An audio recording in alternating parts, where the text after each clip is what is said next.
বন্ধুরা, বঙ্গোপসাগরে তৈরি হচ্ছে একের পর এক ঘূর্ণাবর্ত। এই ঘূর্ণাবর্ত থেকে আগামী 15 তারিখের মধ্যে ভয়ঙ্কর ঘূর্ণিঝড় তৈরি হতে পারে বলে আবহাওয়া দপ্তর মনে করছে। তো আগামী 15 তারিখ থেকে কী পরিমাণ ঘূর্ণিঝড় তৈরি হওয়ার সম্ভাবনা আছে তা আমরা দেখে নেব, যে দক্ষিণবঙ্গের দিকে এগিয়ে আসবে কিনা।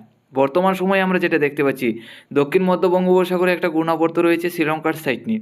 এই ঘূর্ণাবর্তেরও কী আপডেট আছে, আজকের আপডেটে কোনো রকমভাবে পরিবর্তন হয়েছে কিনা, এছাড়া দক্ষিণবঙ্গের তাপমাত্রা কেমন থাকবে, ঘন কুয়াশা কবে থেকে আসতে যাচ্ছে আবারও, তাও আমরা জেনে নেব। প্রথমে দেখে নিচ্ছি ঘূর্ণিঝড়। আজ 10 ডিসেম্বর মঙ্গলবার 2024।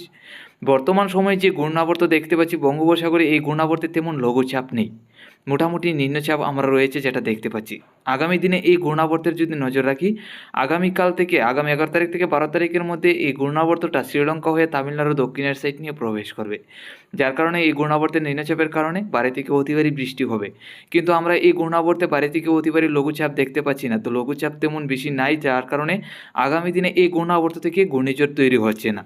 তো এই ঘূর্ণাবর্ত থেকে নিম্নচাপ থাকবে, আর এই নিম্নচাপগুলি 11 তারিখ থেকে 12 তারিখ এই 2 দিন শ্রীলঙ্কা এবং তামিলনাড়ুর সাইড নিয়ে থাকবে, যার কারণে এইসব জেলায় ভারী থেকে অতি ভারী বর্ষণ হবে। তারপর আগামী দিনে আমরা 13 তারিখ থেকে 14 তারিখের মধ্যে দেখতে পাচ্ছি বঙ্গোপসাগরে তেমন নিম্নচাপ বা লঘুচাপ থাকবে না, শ্রীলঙ্কা তামিলনাড়ু পরিষ্কার। তারপর দেখুন 14 তারিখ রাত্রি থেকে 15 তারিখের মধ্যে থাইল্যান্ডের সাগর থেকে আন্দামান দ্বীপপুঞ্জের দক্ষিণের সাইড নিয়ে একটা ঘূর্ণাবর্ত আসছে, আর এই ঘূর্ণাবর্তের মধ্যে ভারী থেকে অতি ভারী লঘুচাপ আমরা দেখতে পাচ্ছি 15 তারিখের মধ্যেই।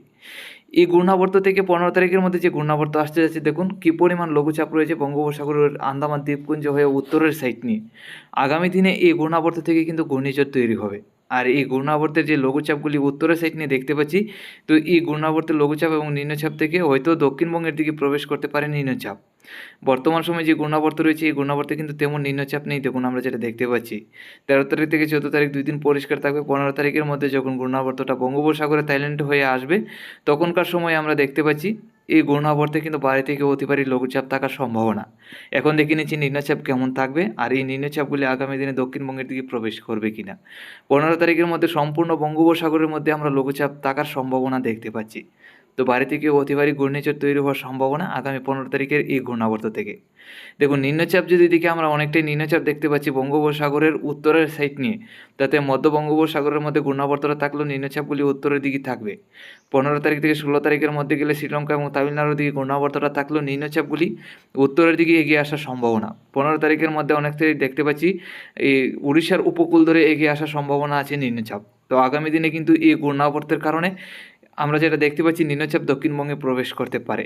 তো বন্ধুরা, আগামী দিনে 15 তারিখের এই ঘূর্ণাবর্ত থেকে কিন্তু ঘূর্ণিঝড় তৈরি হতে পারে, ভারী থেকে অতি ভারী লঘুচাপও থাকবে, নিম্নচাপও থাকবে। তো প্রত্যেক দিন আমরা আপডেট নিয়ে আসবো, প্রত্যেক দিন নজর রাখবো। এখন চলে যাচ্ছি যে দক্ষিণবঙ্গে তাপমাত্রা কেমন থাকবে, ঘন কুয়াশারও কী সম্ভাবনা। আমরা যদি প্রথমে তাপমাত্রা দেখি, তাহলে আজকে সকালে সর্বনিম্ন তাপমাত্রা 13 থেকে 14, বিশেষ করে 14 ডিগ্রির কাছাকাছি রয়েছে সর্বনিম্ন বাংলাদেশ এবং আমাদের ত্রিপুরায়। উত্তরবঙ্গে শিলিগুড়ি, আলিপুরদুয়ার, গুয়াহাটির দিকে 17 থেকে 18, দুপুরের দিকে 25 থেকে 26। রাত্রির মধ্যে গেলে দেখতে পাচ্ছি ত্রিপুরা সহ বাংলাদেশের একাধিক জেলায় 14 থেকে 15, শিলিগুড়ি, আলিপুরদুয়ার, গুয়াহাটির দিকে 16 ডিগ্রির কাছাকাছি।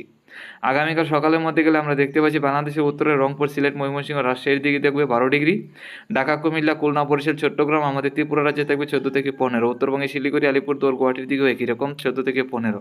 আগামীকাল রাত্রির মধ্যে গেলে দেখতে পাচ্ছি মধ্যরাত্রির মধ্যে 14 থেকে 15 কাছাকাছি থাকবে ত্রিপুরা সহ বাংলাদেশের একাধিক জেলায়, উত্তরবঙ্গে শিলিগুড়ি, আলিপুরদুয়ার, গুয়াহাটি সহ। আগামী দিনগুলিতে যদি আমরা দেখি, সর্বনিম্ন তাপমাত্রা 12 থেকে 13 ডিগ্রি কাছাকাছি থাকবে আগামী 15 তারিখ পর্যন্ত, তার চাইতে বেশি কমছে না তাপমাত্রা। 11 থেকে 12 সর্বনিম্ন তাপমাত্রা থাকবে আগামী 15 তারিখ পর্যন্ত, তাতে কনকনে ঠান্ডা অনুভব হবে। এখন দেখে নিচ্ছি ঘন কুয়াশা। তো আজকে সকাল থেকে তেমন কুয়াশা নেই, আজকে সকালে কিন্তু আমাদের ত্রিপুরা সহ বাংলাদেশের একাধিক জেলা মোটামুটি পরিষ্কারই। রংপুর, এছাড়া শিলিগুড়ি, আলিপুরদুয়ারের সাইড নিয়ে কিছু ঘন কুয়াশা আছে আমরা যেটা দেখতে পাচ্ছি।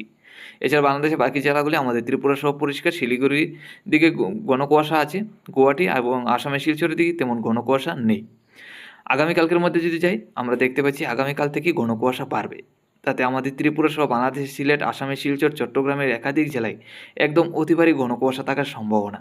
এইসব জেলায় এত পরিমাণ ঘন কুয়াশা থাকবে, 2 দিন আগে যে পরিমাণ ঘন কুয়াশা ছিল সেই একই রকমভাবে ঘন কুয়াশা আবারও আসতে যাচ্ছে। তো ঠান্ডার সাথে ঘন কুয়াশা আগামীকাল থেকে শুরু হবে আমাদের ত্রিপুরা, বাংলাদেশের সিলেট, চট্টগ্রাম, আসামের শিলচর, এছাড়া উত্তরবঙ্গে শিলিগুড়ি, আলিপুরদুয়ার, গুয়াহাটির দিকে।